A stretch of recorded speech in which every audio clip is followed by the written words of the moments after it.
didn't carry Milana in my womb for 9 months, but in my heart and in my soul, I've carried her way more than 9 months. She's been a product of our years of prayer and years of conversations with God, and she's ours.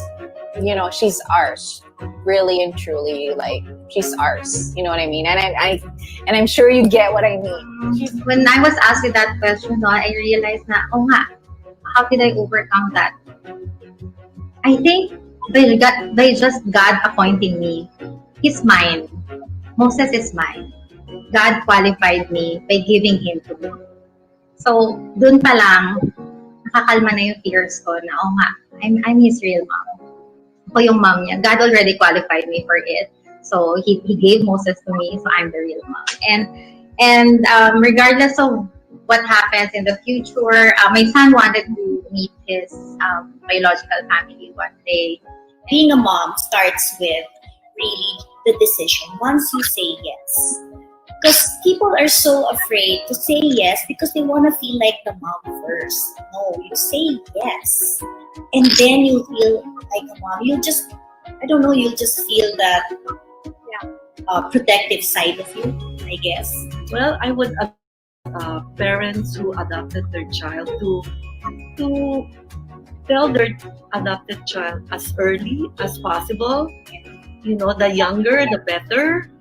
You know, and let them say it in a positive way that they're a gift from God. I think it's teaching me, like I said earlier, just the heart of God is all about sacrifice. And he left the 99 to go after the one. He sacrificed his son to adopt, and learning how to love first with Chloe, and understanding that kind of sacrificial love where it's not about biology and it's about deciding and choosing, and that it's a privilege. It's really teaching me, you know, that love is action. Love is sacrifice. It's not about just providing for your family. It's not providing for your family. It's about raising the next generation and allowing them to, you know, to be impacted by Jesus the way Jesus impacted you. You know, and how you model that. How can you model if you're not home? How can you model and mentor if you're not home? Actually, we coin it this way. First, we say, bring your mission home. Okay. Everybody has a mission by heart, right?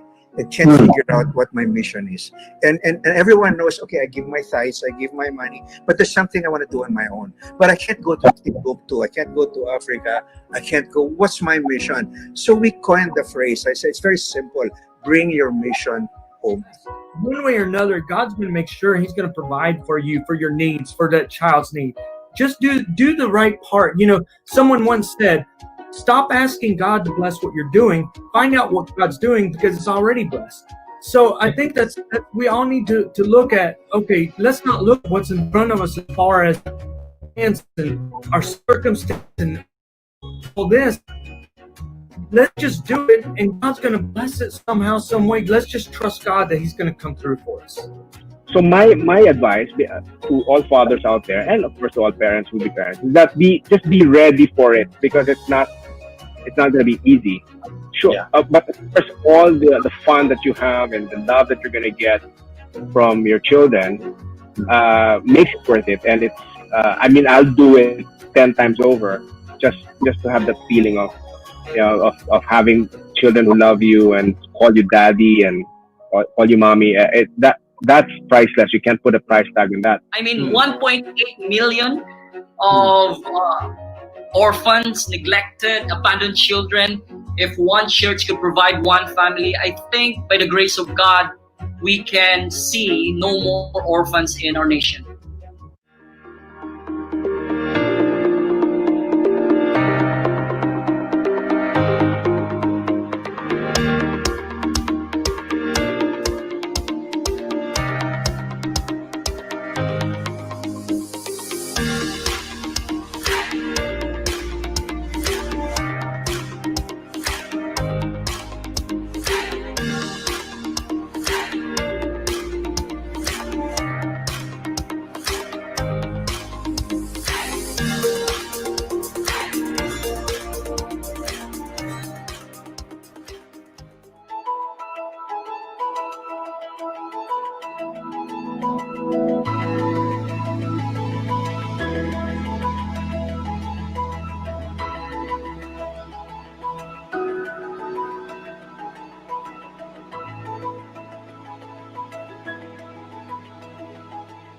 I was telling her, these are the three dads. Eh.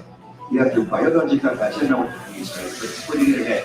You have your logical dad, and you have your real dad, you know? So doing it this way until eventually, before she was 5, she was asking the question, and we were able to sort it out really well. We're here because adoption was God's idea, and we hope the church would catch on to that. And so that's really the heart of the Rohe Foundation. You will impact generations of people. Because that person will be married, will have children, and children's children. I'll tell you, the impact you make in their lives will impact future generations of people. There are no unwanted children, just unfound families. I hope we can find some of them right here in this room. This is the truth that the world needs to hear today.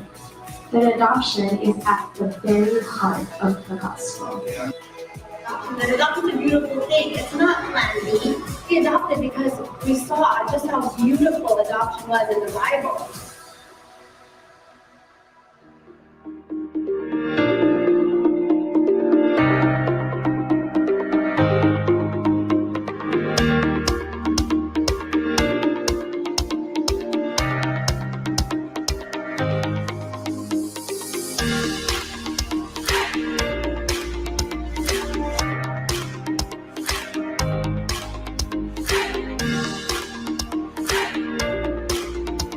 And much closer to home, I mean, to you guys is, the traditional or popular way of help or volunteering wherein people go to orphanages.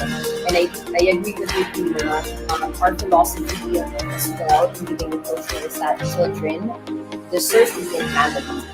That's why, we've decided to support Rohe Foundation because we believe in that philosophy. We believe that the best way for the children to experience, a flourishing future is to be with families, not to be institutionalized. And when we visit as volunteers to, orphanages, shelters, to check it out and play for a bit and not really have a plan to partner with them long term, right? It does more harm psychologically, especially that these are vulnerable populations of children. So we try to avoid those things. So that's it.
Life was good. We were blessed. We had been married for a couple of years. We were enjoying life in Singapore, and we had a baby on the way. These were answers to our prayers. These were sources of comfort. However, comfort does have the habit of slipping away. 5 months in and 1 heartbeat less, we saw the perfect life we pictured slip from our grasp. There was pain, there was brokenness, there was sadness. After months of anticipating joy, we found ourselves in the middle of unimaginable grief. Across Southeast Asia and the Philippines, grief has made itself known to many parents, not due to the loss of a life, but the giving away of one. Soft hands and fragile skin sold to feed mouths and fill pockets for a day. There's no hate in the giving away, only desperation. Desperation brought about by circumstance. Desperation that leads to child trafficking, infant prostitutes, child criminals, abandonment. It's tough to see the demand for such a business at such a high level. Billions of dollars being used to fund the violation of innocent bodies, some too young to even comprehend the pain. Even more, it's tough to know that this is being done in the land we grew up in, right in the city we call home. Our hearts beat for these children, so much so that it beats for a specific one. If we were to be advocates for these children, then we must first be examples. In October 2017, a pregnant mother couldn't keep her child. So with desperation, she searched for someone to be the one to hold her baby in their arms. We wanted to help, and so we did. But we never knew that it would be our hands that God would use to cradle this child. 3 weeks in, and one heartbeat more, we had her in our grasp. Our hearts were filled with love and our souls refashioned. We are no heroes, just followers answering a call. Had we chosen to reject the call, turn our heads away, or hesitate even for a moment, our child would have been one of many whose body has become a commodity. She is one less child prostituted, one less child trafficked, one less child abandoned, one less child lost in the system, one less child victim, one less orphan. But she is just one less.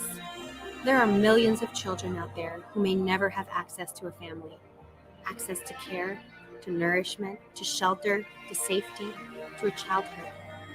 But if more people extended their arms to these children, if the stigma behind adoption was redefined to be a culture of love, then 2 less children would be trafficked, 10 less children abandoned, 1,000 less children criminals, 1 million less children victims to this injustice. And instead, more children would be welcomed home by families who will treat them with love, provide them with nourishment, house them in shelter, care for their safety, and allow for them to have a childhood. Now, the call is great, but the answer is simple. It's a heart willing to serve and a courageous kind of love. It's open arms and open homes. At the Rohe Foundation, we advocate for adoption. As of 2016, 1.8 million children in the Philippines were considered abandoned or neglected. And out of that 1.8 million, only 1,818 were placed for adoption. So as a response, the Rohe Foundation aims to develop programs that provide holistic care for pregnant women in crisis, to rescue babies before they are abandoned and disowned, and to encourage and guide families in their adoption journey. Through this, we hope to see a world where every orphan is adopted into a family, and that all families would be empowered to move in compassion and generosity toward children in need of families. Because at the end of the day, family is the answer.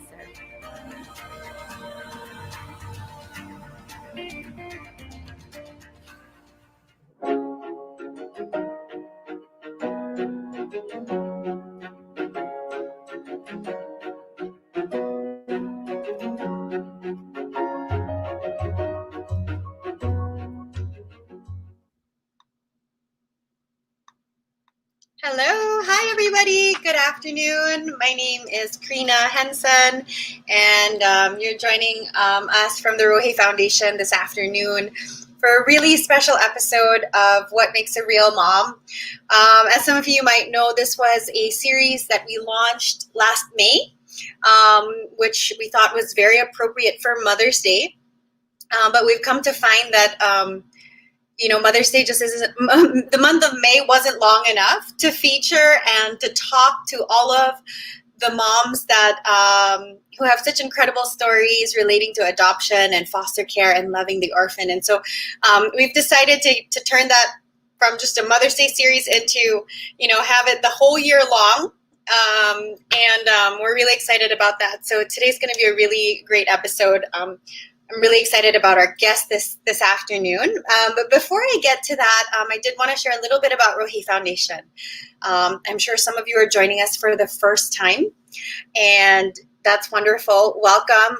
We hope that you get to know us and the work that our organization does in a deeper way through this short episode. But in a nutshell, our heart is really to advocate for adoption. It's really to shed light on what adoption really is, to break some of the negative stereotypes that exist about adoption.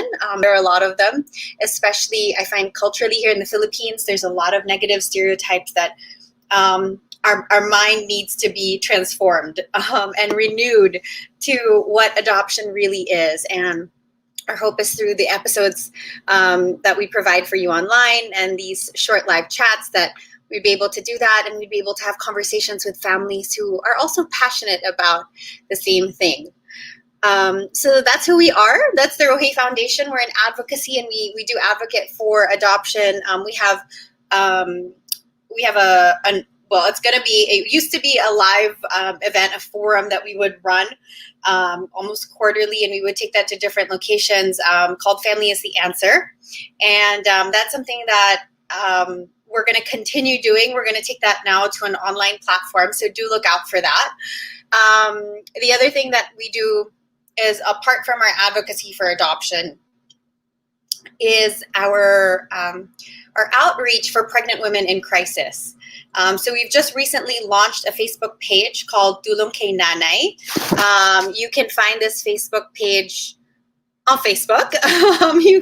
You'll easily find this if you search for it, and it's actually targeted for women who are in a vulnerable place, whether they feel ill-equipped to see their pregnancy all the way through, and whether they're at risk for maybe being targeted by a child trafficker, or maybe eventually, wanting to abandon their babies. This program is for them, so that we can help them and we can equip them to make sure that, regardless of what decision they make, they would make it with a clear mind, and with good judgment. And so if you know a pregnant woman who's in a crisis situation right now, I'm sure there are a number of them, especially due to COVID and the ongoing pandemic and lockdowns here in the Philippines, please do connect them to us. We would be happy to see how we might be able to assist them and serve them, and make sure that both themselves and their child is safe. So that's our PWIC program, our Pregnant Women in Crisis program. So that's a little bit about what we do. And back to today's episode, what makes a real mom? This is something really close to my heart. I hear comments all the time about when it comes to this topic of adoption, where people say, are you this child's real mom? And I don't really know what that means. To the best of my ability, I know that I am my daughter's real mom, and what makes me a real mom and what qualifies me to be a real mom is far beyond flesh and blood. There's a quote by Oprah Winfrey that has inspired the series, and she goes on to say that biology is the least of what makes someone a mother. And when I heard that, it resonated with me so much, and we thought, we need to create a platform where we can share more stories like this. So here we are today with our guest this afternoon. Many of you might have gotten to hear a little bit about her story, not through her, but through her husband, Pastor James Tica, who was part of our Father's Day episode with Artie Roberto. They did a series called Love is Thicker Than Blood, and Pastor James Tica did share a little bit about their adoption story and about the heart of God for adoption. And that was a very powerful episode. On which note, all of these episodes can be reviewed. You can see them online. What we'll do is we'll post a link in the chat so that you guys can backtrack and take a look at those episodes. Because if you've missed that, I really do encourage you to get online and to, when you have the time, to go and revisit some of those episodes. There were some really great interviews from the Father's Day campaign as well. But without further ado, I would love to introduce our friend Issa Tica. She is the mom of 6 and a grandmother to 1. This was all before she took on the adventure of fostering two teenage boys. She'll tell us a little bit about where their journey is today. I don't want to overshare. But on top of that, I call her a super mom simply because she is in every sense of the word. Not only does she have 6 biological kids, not only does her grandson also live with her, does she foster teenage boys, but she also has opened up her home in just the biggest way, I think, through the platform that has been created by their church and their ministry at IBC Mandaluyong.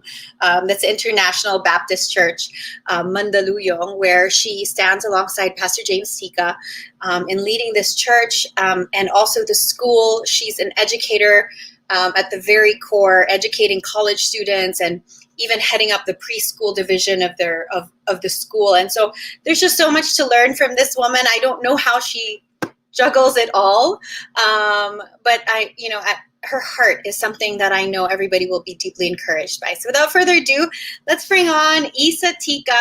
Hi, good afternoon. Issa. Hello, how are you?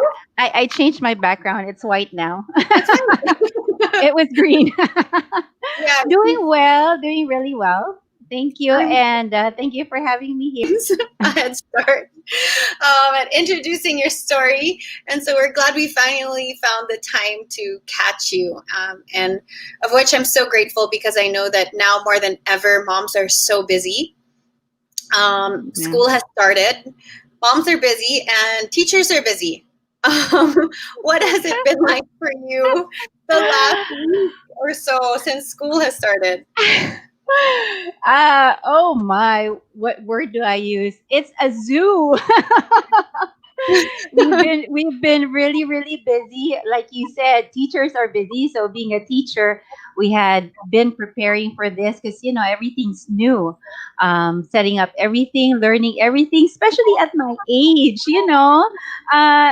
Kids now, they're very techy, so parang it just flows. Kami hindi eh. We just have to learn everything, and then of course being a mom to many, so we had to prepare the house also.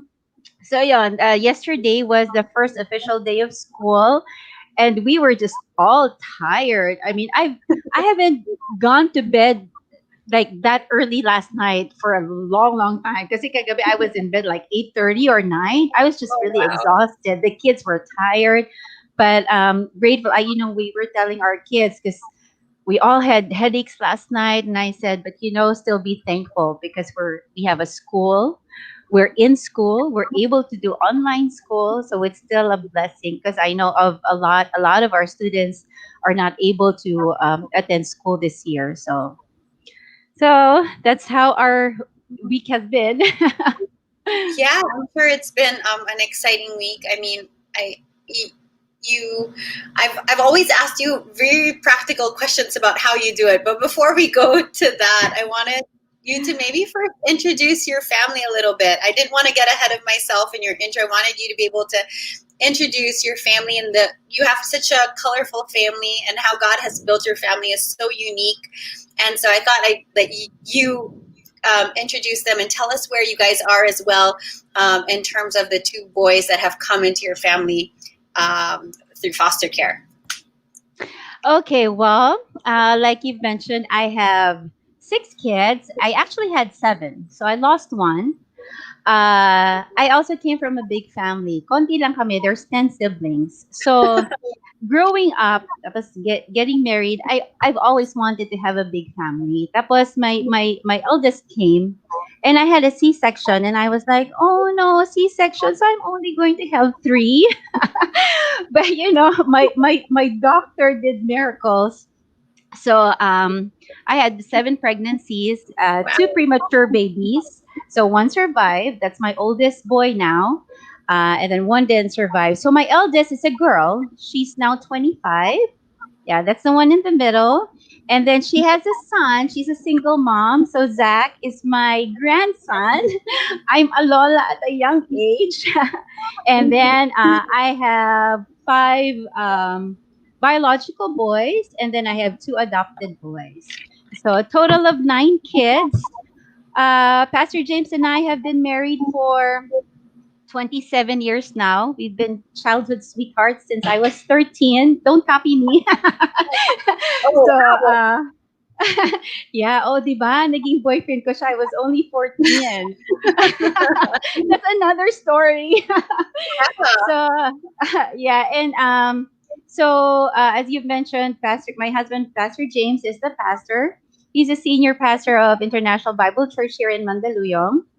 Uh, so basically, our ministry is, well, of course, the church, and then we're very involved with the youth groups. So even we started working in our youth ministry and never left the youth ministry. So even up to now, we're in the youth ministry. And then, of course, we have the school. So I'm a licensed teacher. So that's my outside job, outside inside job. So we're also busy with the school. So what else? Great. So yeah. Yeah. Well, can you? Okay. So six biological children that you care for on a daily basis. Not to mention that your grandson also lives with you, and on top of that, the ministry that you guys do in school and through the church has actually led you to now be in the process of adopting your two boys, Yeah. which came to you through foster care. So maybe we can share a little bit about that foster care journey. I love the story about how you got to know them and how the seed was planted in your heart, because I know it was something that you had a lot of conversations with God about, and it wasn't an overnight, okay, let's do it kind of a thing. But that Mm-hmm. journey into now mothering these two boys who didn't come to you biologically, what has Yeah. that been like? You want me to tell the story how we got into it? Okay, so well, like I've mentioned, at a young age, Pastor James and I had already been involved in the youth ministry and never left the youth ministry. So basically, a year long, we have youth activities, and then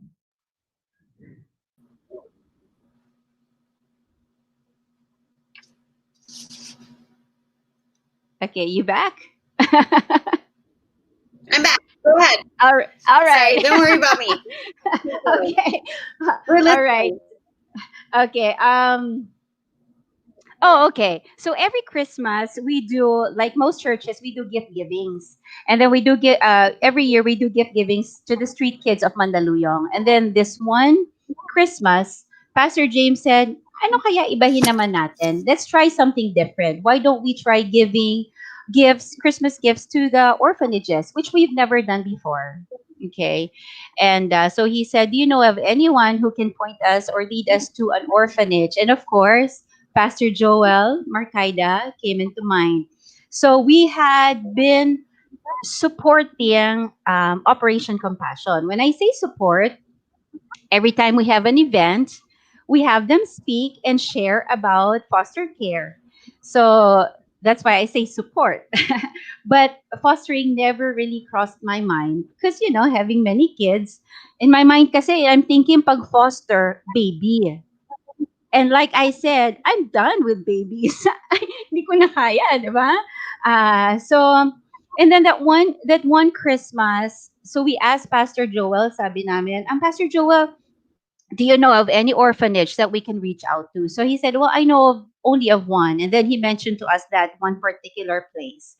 And then he said, but wait, ate, it's not a good time to give during Christmas because everybody else gives sa orphanages during Christmas. So, sabi ko, oh, okay.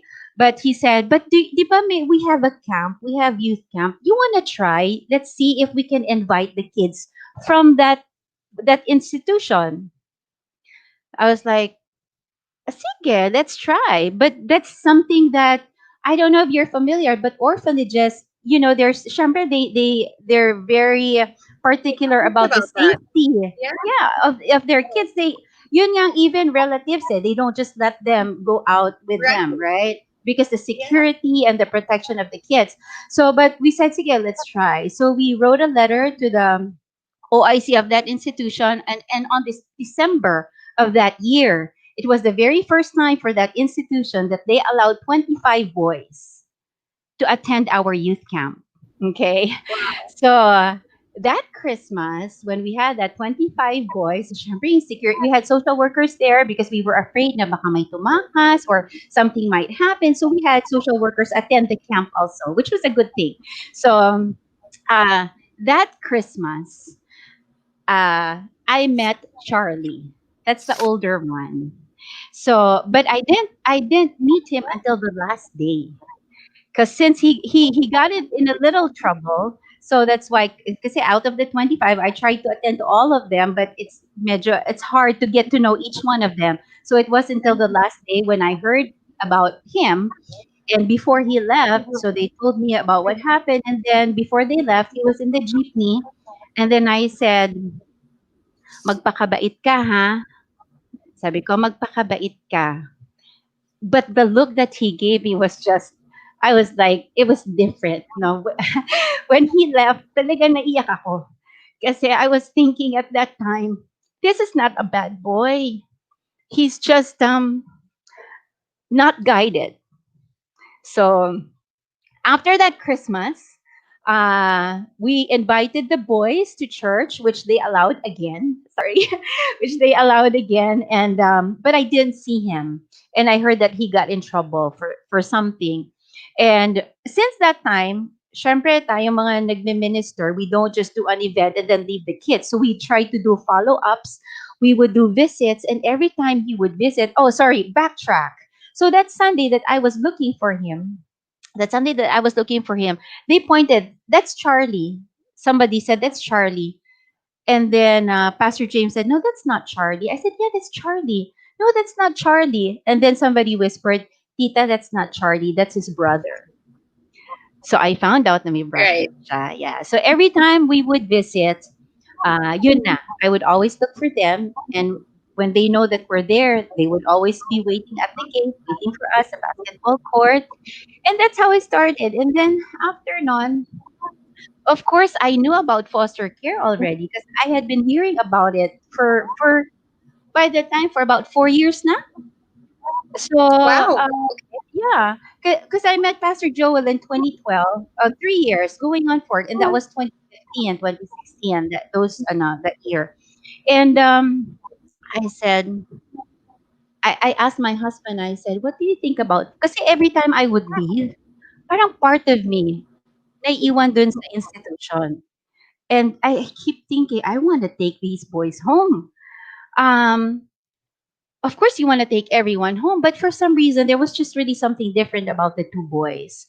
And so I said, I asked Pastor James, what do you think about fostering? And then he said, normally, okay, if he sees something na parang no na, he'll tell me right away. Right. Okay, but this time he said, let's pray about it. Okay, so parang I was like, uy, let's pray about it now. Open door. Yeah. Open. Yeah. And then I was afraid to ask Pastor Joel. Kasi iniisip ko, if I ask Pastor Joel, he's not gonna stop nagging me. And then I said, pero sabi ko, okay, sige, I'll ask Pastor. Sabi ko, just a quick question. Sabi ko, now, wag mo akong pilitin ha. Sabi ko, kasi I'm praying. So I asked him, and then all he said, "Here, ate, you look at the requirements. I'll send you 2 documents, and look over it, and you pray about it." Tapos sabi niya, maybe it's through the process while you're looking at it that the Lord will tell you. And nung nakita ko, sabi ko, subukan ko nga. So I started trying to comply na with the requirements. In 2 weeks, na kompleto ko. So I was So like, that's oh, amazing. That's so fast. yeah, and 2 weeks na complete ko siya. And then of course, syempre, there comes yung the requirement about the kids. Sa DSWD, they say that kids Right. 11 years old older have to Mhm. write a written consent that they are agreeing. Pero sa Right. amin, it's not just the older kids, but even the younger kids because they have to live with the boys. So we asked everyone, and everybody said yes. And so that was February, March. So I met Charlie Okay. December. February, March, I turned in my papers. March was summer vacation. I asked the Okay. institution, may I borrow the boys? Tapos pinahiram nila. And then, so during that time that the boys were with us during the summer, I thought ganun lang kabilis yung processing ng license. They were saying na, oh, by the time school starts, which is June, by the time school starts, okay na yung license niyo, you won't have to return the boys anymore. Pero, sad to say, hindi pa siya natapos. So, I had to return the boys. So, sabi ko, the day that I returned them, sabi ko, you only see this in movies. Kasi, that very short time na they spent with us, even my own kids dito sa bahay, akala mo talaga namatayan. So, parang, they couldn't let go of the boys anymore. So, I had to return them. But in about 2, 3 weeks time, natapos yung papers namin and then we got the boys. So, that's the foster care part. That's how we got into it.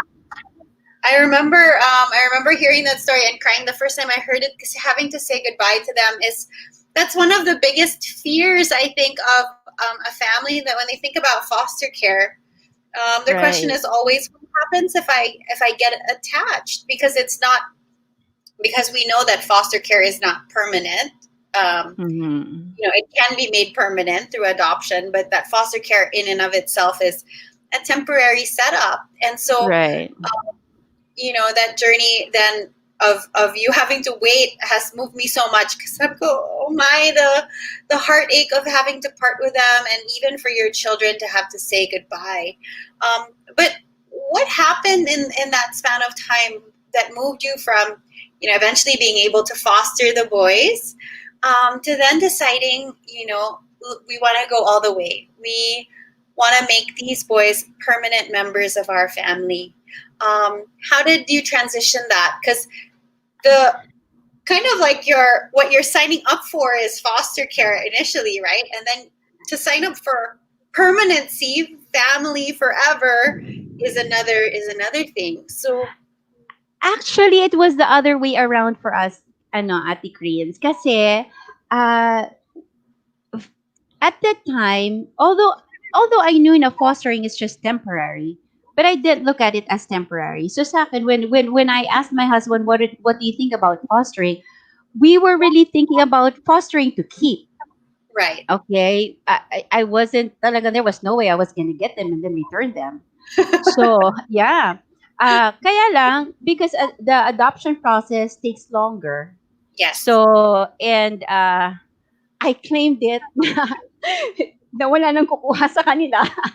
So that's why we Right. went through the fostering. But it really, when we got them, it was, we've decided talaga na they were coming into our family for good. Yeah. Right. Okay. So the heart to bring them in and make them permanent members of the family was always there. And Right. I think that's probably what also gave you the resilience to see it through, because it is a long process. I mean, it's been a it's been a while, and I know it's one fight after another. It's Right. believing God for one approval after another signature and all of that. But it's because you were committed from the very beginning. Mm-hmm. How did you guys commit to them at the onset? I mean, without even knowing them, without even, with having very limited interaction, you had already decided that we're going to love and accept these boys? That's a tough question. Yeah, but I mean, that's what your family did. How did you guys get? I don't know. Actually, the other day when Jam had a set of questions for me, one of the questions there was, "How do you know it's for you?" Yeah. I actually don't have an answer for that. It's I don't know, but I guess well, we grew up in a, what do you call it, in a community, kasi church eh. We grew up in church. So my in-laws have always welcomed people to their home. Maybe not officially foster or not officially adopt, but these are people who have been thrown out of their house because they wanted to serve God, they wanted to become pastors. So yung circle that we grew up in, common, no? And then my kids also being in ministry, we always have members who get sick, and then we'll take in the kids. I mean, it's so I'm trying to think, was there a certain time or like a sign? Parang wala. It was just in there. I mean, it's just there. It's just there. Parang there's no explanation. Walang. In fact, if you're going to ask me, you know how some people will say, okay, what's the verse? Give me a verse. Give me a verse that God gave you. I don't. I don't have a verse. It's just the Right. experience. Sure. Yeah. Yeah. Yeah. Oh, how old were the boys at this time? Now? Yeah. Well, at the time. Then. Yeah. Well, that was 4 years ago. So Okay. see Charlie will be 18 Right. in a couple of months. So he was 14 and Ernie was 13. 13. Yeah. Right. Okay. Yeah. So, I wanted to talk to you a little bit about that because I find that in the Philippines, when we talk about adoption, Mhm. immediately see a picture of a family adopting a baby.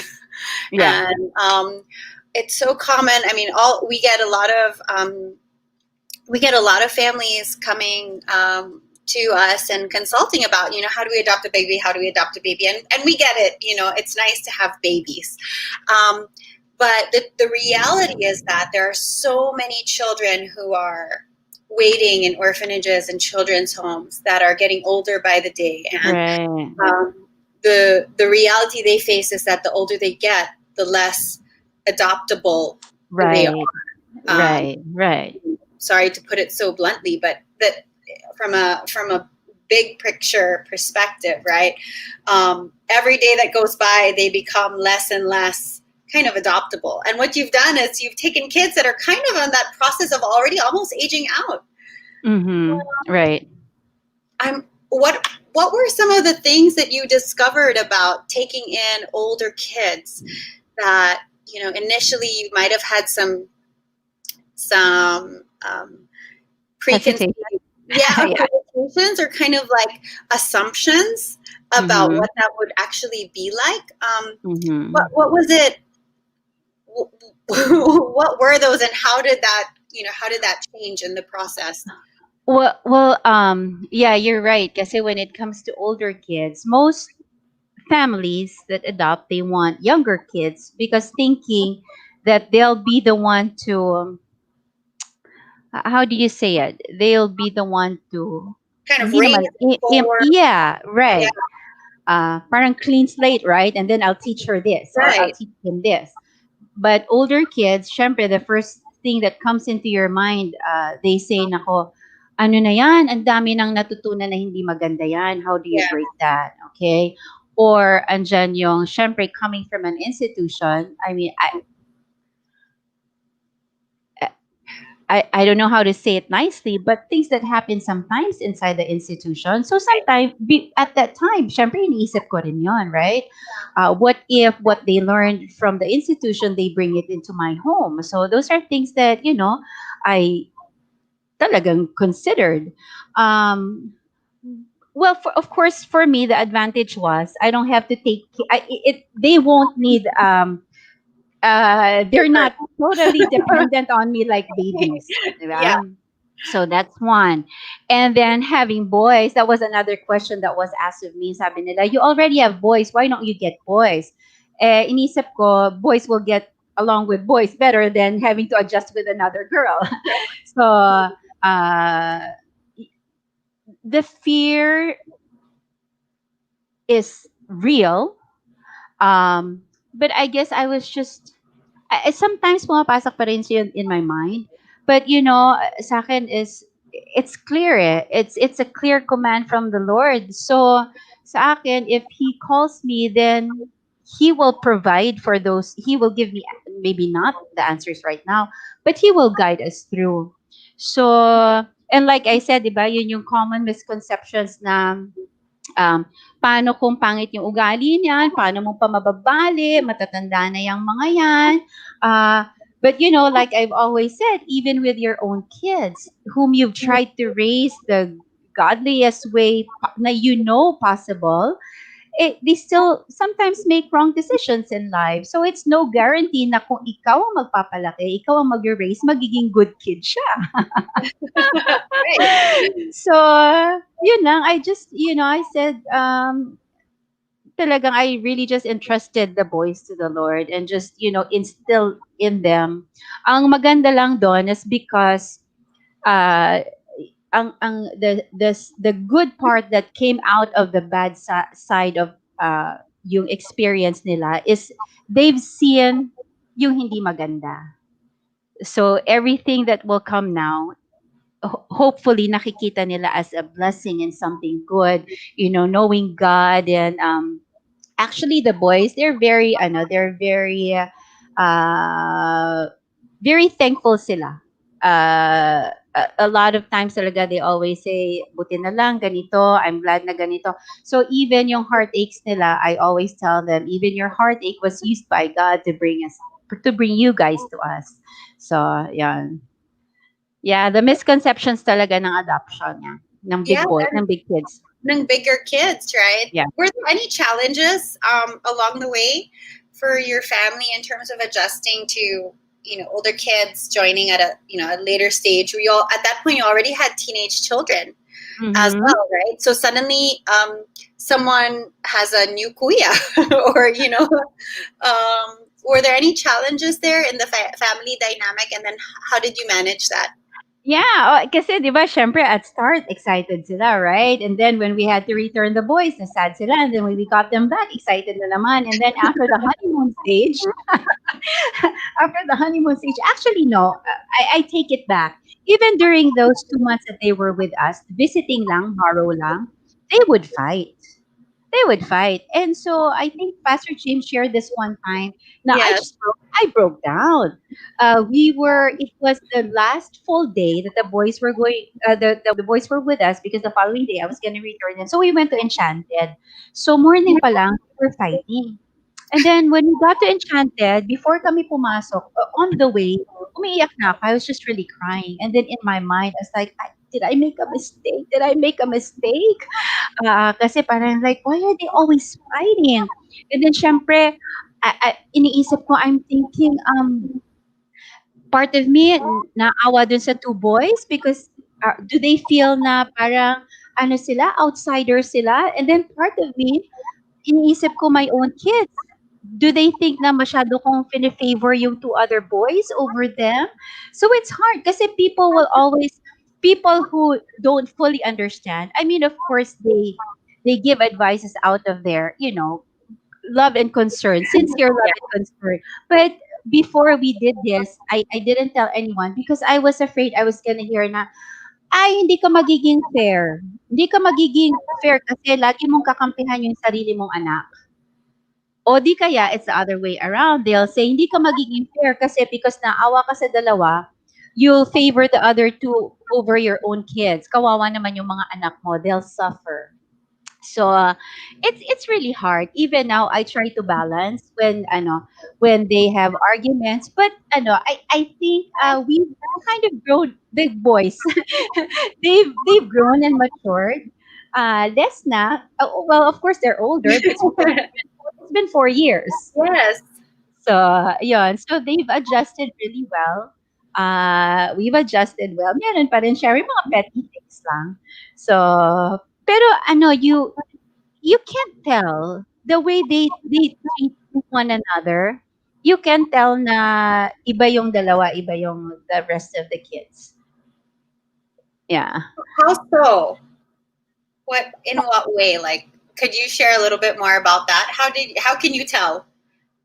What do you mean? How can I tell? How can I tell? Yeah, how can you tell that that's the dynamic in your home, that there is no differentiation? The way that they love each other, and or what are the things that you guys have done deliberately to kind of, you know, avoid that, yung as a mom, knowing that you don't favor one or give preferential treatment, or that you treat them all, these are my children? Actually, alam mo, Krians,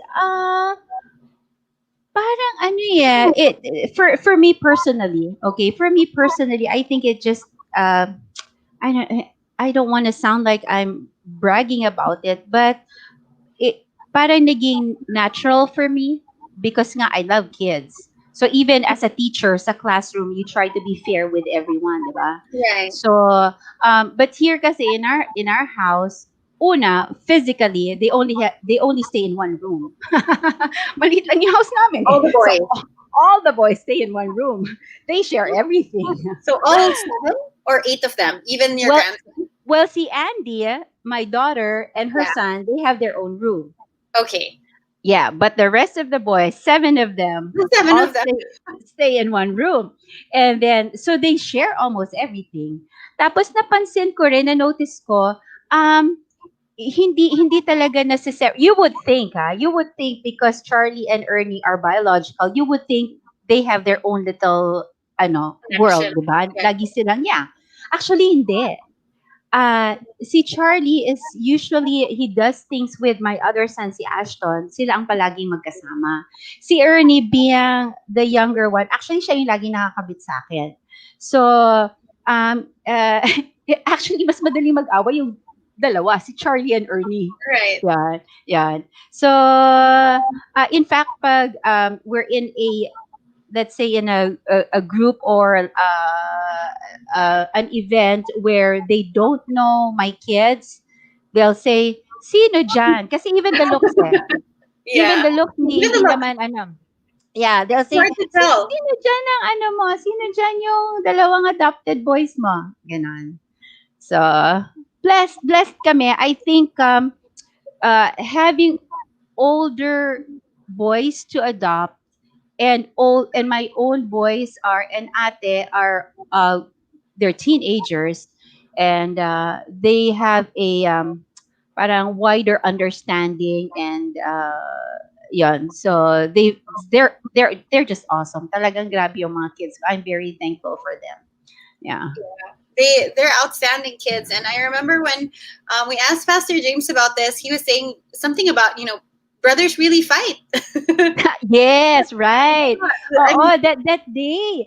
It's a good sign. Right. Sabi niya, dapat nga maging masaya ka kasi nag-aaway sila kasi there's no, parang no barrier.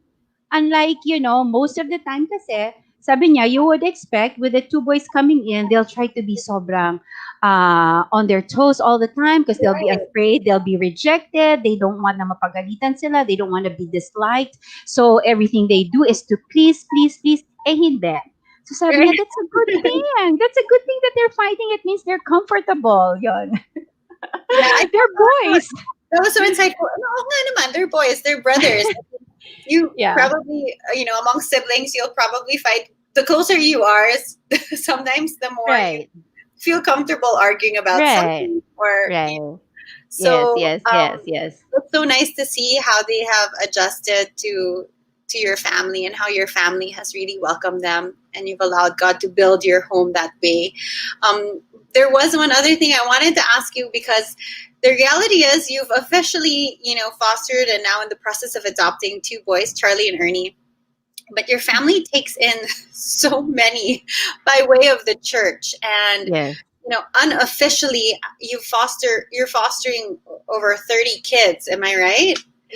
Right. But they're not all with us. We've distributed them to other churches. Yes. Right. But I think I would just like to hear a little bit about that, because I think that some people would love to know about, how can we get involved, and, in what capacity can we foster? What are the things that we can do to reach out to these youth, and to bring the love of God to them, to show them what, family is like.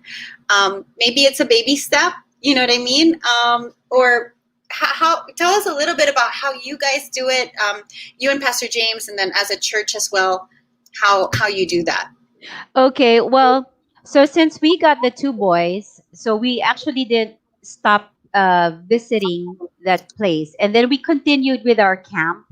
So every time we would have a youth camp, we would invite the kids. So it grew and grew. So from 25 naging 50, and then later naging 60, 70, 80. At Wow. one time, yeah, at one time we had 90 kids. So it grew and grew. And the sad part, you said something earlier that caught my attention. Kasi, di ba, remember, as they get older, the term that we use, they become unadoptable. Di ba? They say that once you reach the age of 7, they lose all hope. And in Right. fact, yeah, and in fact, families who adopt nga, they usually don't look at kids older than 7. So in that institution, the sad part is because they know they're not going to be adopted. They know that many of them, even if they have families outside, the family is not really, how do you say it? They don't want to go back there anymore. The reason nga kaya sila napunta sa institution eh. So, but what happened was every time we would go there, it became a little bit harder because seeing Charlie and Ernie actually gave them hope. But every time we would also leave, they would think, paano naman kami? Sana kami din. No? And then even as way back 4 years ago, every time we would visit, you would hear a 12-year-old child who would tell me, Tita, next naman ako ha. Kasi 'di ba with fostering, you're limited, 'di ba? You're limited to two unless pag siblings sila, so maybe three or four because they won't separate the kids. But so yun, so when we would continue going there, and then sinasabi na lang nila, tita, intayin ko na lang mag-18 kasi they know that their only hope is pag nag-18 sila. Tita, hintayin ko na lang mag-18, kunin mo ba ako? Kasi pag sinabi mong nag-18 na sila, they can decide for They themselves. can, right, and they cannot stay in the institution anymore. They're asked to look for a place to go to na. Yon. But So, the yun. reality for these kids, right? If not for families, is that here they call it aging out, right? So Right. like, is it 16? Between 16 and 18, depending on the institution, right? You're kind of, different institutions have different I think standard yung 18. 18. Yeah, standard yung 18. Yeah. And so once you hit the age of 18 and you haven't been legally adopted by then, Mm-hmm. which the chances have already been slim since the age of 7, right? Right, right, right. They were slim since the age of 7, and yet you were stuck in an institution and until the age of 18. So when they say that to you, na parang, Tita, ate, are you still going to wait for me? They're saying, will you still take me in, even as an adult, even as an 18-year-old? Mm-mm, Is that mm-mm. right? Right. Well, actually, I forgot to mention it after that 1 year, when after we got the two boys, we were actually presented with a list. So the list had at first 50 kids. Sabi Wow. nila, these are 50 kids ages 16 to 18, may 20 na have gone to our camp, so they know us. Um, and they're about to leave the institution, they want to join you. We live in the church, right beside, behind the church. So, isang community lang kami, isang compound kami. So, we have facility na where they can stay. And so, yung 50 na yun, I was like, this is impossible, right? But we didn't say no either. Kasi nagtinginan lang kami mag-asawa, and then we said, let's pray about it. So, another year later, so bawas, getting to know them better, asking, looking for more families, ganun. And then we ended up that summer with 18. So all in one time, 18 kids binigay sa amin, all aged out. And then since that time, every time mag-age out, they'll ask, oh, you want to go with your Pastor James and Tita Isa? So, yon. Kaya every year, hindi na ganun kadami, but every year, well, at like this past summer, another 6. So, minsan isa lang, and then minsan dalawa, and then this past summer, 6. And then, of course, they don't all stay with us. Some of them, they'll decide to go their own way na. So yun, that's, the church talaga, how I wish the goal really is to bring them inside a specific family para my home. But I also realize for these kids, even if you ask them, they don't want to be separated from one another na eh. Actually, parang nilipat mo yung part ng institution dito eh. Kasi, yeah, but even if you ask them, oh, do you want to go with, ano, tita, dito na lang po ako. Okay na po ako dito. So the security and their identity of being together is there, pero wala na sa institution. So it's like it's part home. I don't want to call it an institution, but just because it's not a real home House setting. family setting, yeah. Yeah. So yun, somebody asked me one time, how long are you going to do this? How many more? Sagot ko, I really don't know. Because Hard hindi question. hindi ako makano eh. How do you say no when you said yes to someone and then you say no to the other one? Diba? So, I don't know, as long as the Lord keeps opening the door and we're still alive and He hasn't come back yet, and may pangpakain pa kami. Yeah.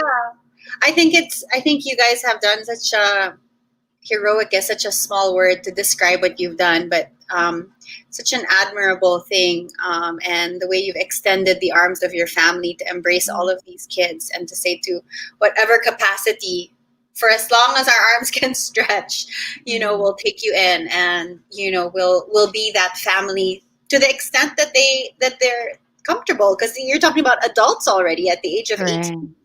But it always breaks my heart to hear that, the truth is, at the age of 18, if nobody adopts you, even not legally, but just as a family, then you're on your own for the rest of your life. Right. And it's such a sad reality that we face here in the Philippines. And so I think what your church does and what your family does is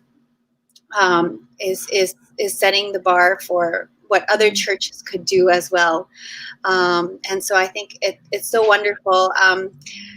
Thank you for doing that. We have a few questions that are coming in, Miss Issa. So I wanted to just take some time. I also just want to acknowledge someone who was asking about the details of the orphanage. I know, just want to say it for everyone that we can't give you the details of, the orphanage and the children's home that the boys are from. But if you want to connect with us and you want to find out more about how you could get involved with a particular orphanage or children's home, let us know. We can discuss that on the side, but I think in a public space like this, we prefer not to do that for the sake of the privacy of the kids. But there are a few other questions as well. So I'm going to get to them one by one. I'll start with a question from Jana. So she said, I thought it was such an interesting question. She says, I know some people who think that it's bad or sinful to adopt instead of having biological children at all. So as a mother of both biological and adopted kids, what are your thoughts about this, Issa? Someone who's done both.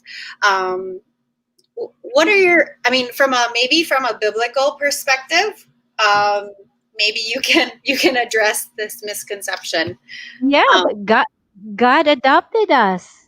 If He said that adoption was wrong, then He would not have sent His Son and died for us and to adopt us, diba? So how can it be bad? And it's actually, as the Bible actually says that. In fact, ang sinasabi na true religion is, caring for the orphans and the widows.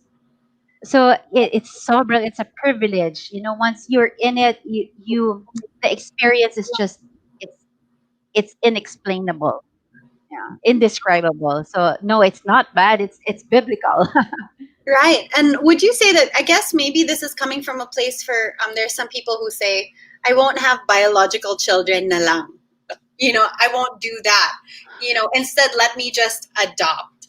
So do you have any thoughts about that way of thinking and that? Wow, I don't know, but even if you say that I don't want to have kids, you still have kids. I said that. I mean, I'm done, and then I find out, uy, pregnant pa pala ako uli. Diba? Yeah. I mean, you can say that, and you think you can control it, but I don't know to say that. But who am I to say though that if the Lord tells you, lalo na if it's a physical condition, Okay, that's one thing also. So if it's a physical condition, or if the Lord tells you na just adopt, I mean, how Right. can I say that it's wrong? Right. I think to add to that, to answer this question, I feel like, the Lord can build your family and add children to your family however Regardless, you yeah, choose it, right, whether it's biological or it's through adoption. right, Um, one way is not better than the other. right. One does not need to precede the other. I used to feel like, some people think, oh, let's have biological children first and then let's adopt. Or some people think the other way. One is not necessarily better than the other. Ate Creed, I think that I think the thing is whether you are going to have a child biologically or through adoption, uh, don't try having children because it's going to fulfill a need that you have. If you want a child because you want to have someone to play with, or you have one child, gusto mo may kalaro, or you want to be a fulfilled mother because you're not able to bear children of your, it's the wrong reason, and it's unfair for the child. Because what if the child is not able to fulfill that need?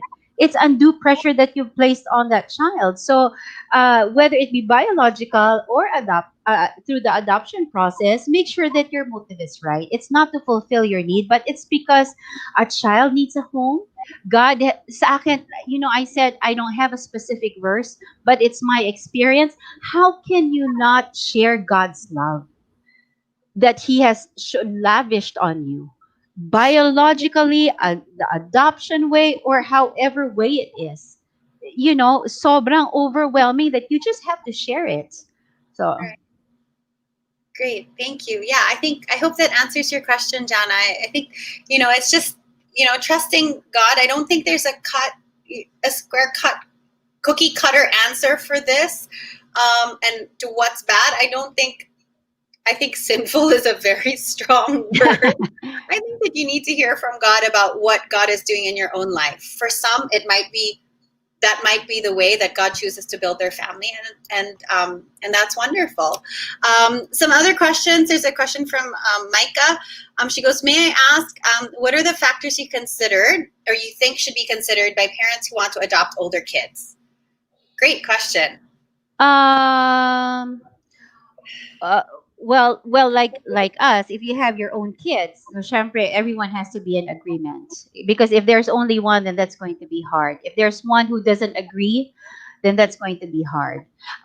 So if you have other kids, and then syempre, it depends also on your age. Kasi if you're a lot older, and then kawawa din naman if, you know, You don't another wrong reason is to adopt older kids. Sabi nila para may mag-aalaga sa akin pag matanda na ako.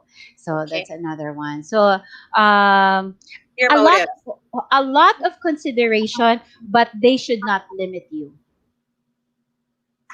Great. Okay. Yeah. So and I guess I would also encourage people to connect with families who have adopted older kids. If there are questions, I found that there's no wrong question. There's no question that's not valid, and some of the fears that exist around that, they're not unfounded. Mhm. They do need people and perspective to guide you through. And we don't do this alone. I think we do this together. And so I would encourage you to reach out to other families who have adopted older kids to find out what it was like and see what their experiences were like. I'm sure Miss Issa would be happy to do that, as well as some other families that we can connect you to. Yeah. Another question. Okay, in the Philippine setting, can I adopt if I'm single? Yes. Yes. Yes. Short answer is yes. Yes, you can. It is legal now to adopt as a single person. Another question from Milan. Hi, Milan. She was saying, what if the child can't fulfill their expectations? What a disappointment, right? Yeah. That you're so right in saying that. The motivation for adoption, I think, is so crucial. You shared something before about you like to say "ako ang iyong paano." Can you tell me a little bit about that? And Right. just as we we wrap up, just the heart behind that and the heart behind behind your passion for adoption and foster care and for these kids. When a few months before, so it took a year for us to prepare for the 18 kids, but about a few weeks before we were gonna officially take them in, syempre, the biggest fear for me, there were two. One is, will I be able to provide for them? Basic needs. There's 18, di ba? So basic needs, that was one big one. And then the next one was, syempre nga, because adults, I don't know how they're going to adjust to our life here. But I had my devotions that one time, and then the Lord just, I mean, as a child, I knew about the story of Moses, but it never really hit me until this devotion that I had. I was reading it, and when Moses was in front of that burning bush, and then um, he was asking, and then God said, I am. So in Tagalog, ako. Diba? Ako. And people always say, God is able, God is able, God is able. Yes, I know He's able, but more than Him being able, I trust in His character, who He is. Because if I know who He is, then I know He will do anything that is good for me, or anything that is according to His will. So every time I say na ako ang iyong paano, I trust who God is, not just in His ability, no question about His ability, but I trust His heart. Yeah. So every time, actually, I don't know, but nasa-surprise pa ako, but sometimes nasa-surprise ako, right? uh, at the time na talagang sobrang kailangan mo na, suddenly somebody says, I mean, sometimes sobrang eksakto pa. Like, okay, paubos na yung bigas, and then somebody will say, kailangan mo ng bigas, papadalang kitang 2 sakong bigas. Like, really? Talaga lang? So sometimes nagugulat pa ako, but really, God has never failed. I've had some kids who have left, and it's broken my heart. But I can't stop just because my heart broke in pieces because of one or two kids. Kasi paano naman yung iba? So I always say, when people say how much longer, how many more, I just say, okay, as long as the Lord opens the door, ako ang iyong paano. I am. I am. Just trust in me, and I will be who I need to be for you and for the kids. Wow. That's great. Yeah. Thank you. I thought that was so encouraging because your heart just has inspired me in a very profound way. Before we wrap up, Miss Issa, what can you say to families who are considering? How can they prepare?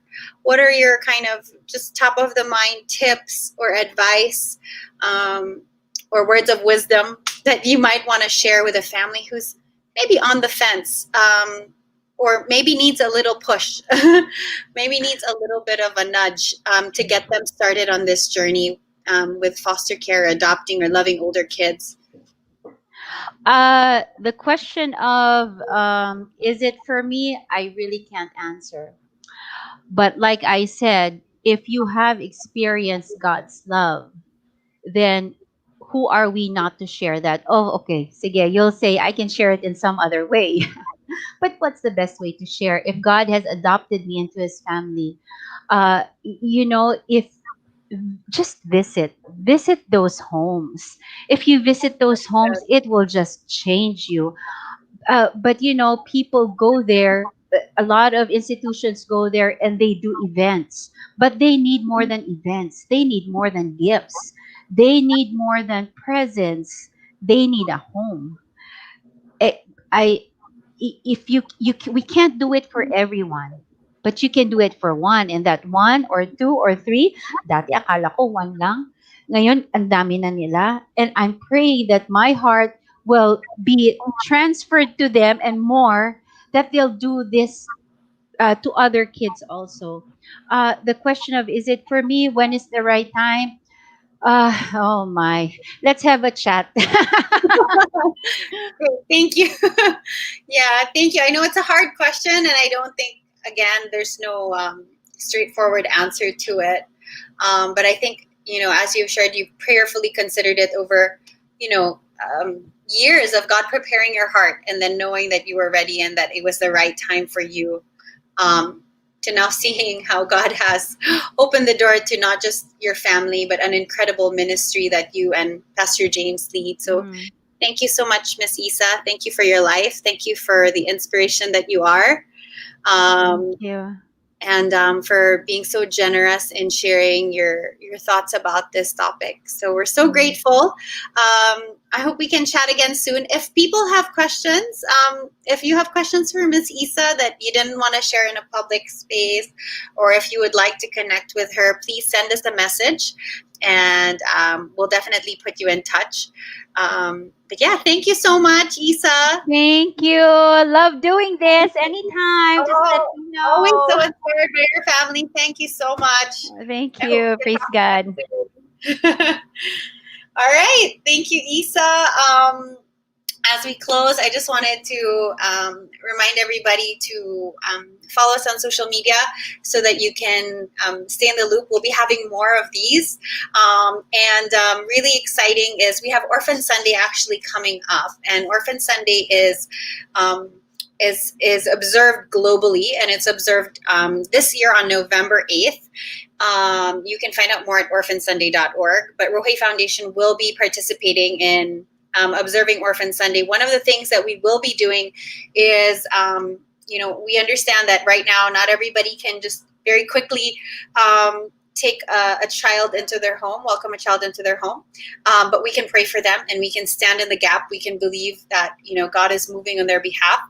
So we are going to be matching prayer partners to specific children that are currently waiting for, to be adopted.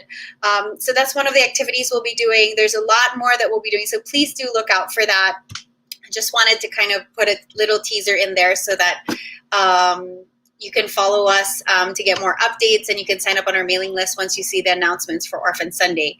But that's going to be really exciting, and lots of exciting live stream shows happening around that time as well. So that's it for me. Do feel free to connect with us if you would like to sign up for an adoption consultation. I know there were a few people who had specific questions, maybe with the intention of actually exploring adoption or foster care further. Please set up a consultation with us, and we'd be happy to guide you.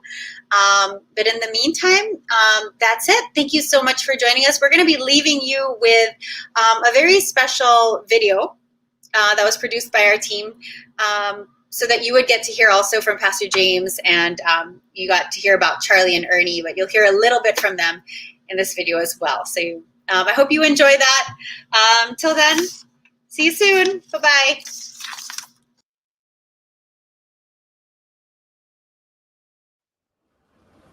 Taking care of orphans, fostering, adopting, that's not an option for a church. Why is that? Because if you look at the book of Acts, the Bible says that the church was mandated to take care of widows and orphans. I am not hermeneutically or exegetically making that wrong. It's so clear in the Bible.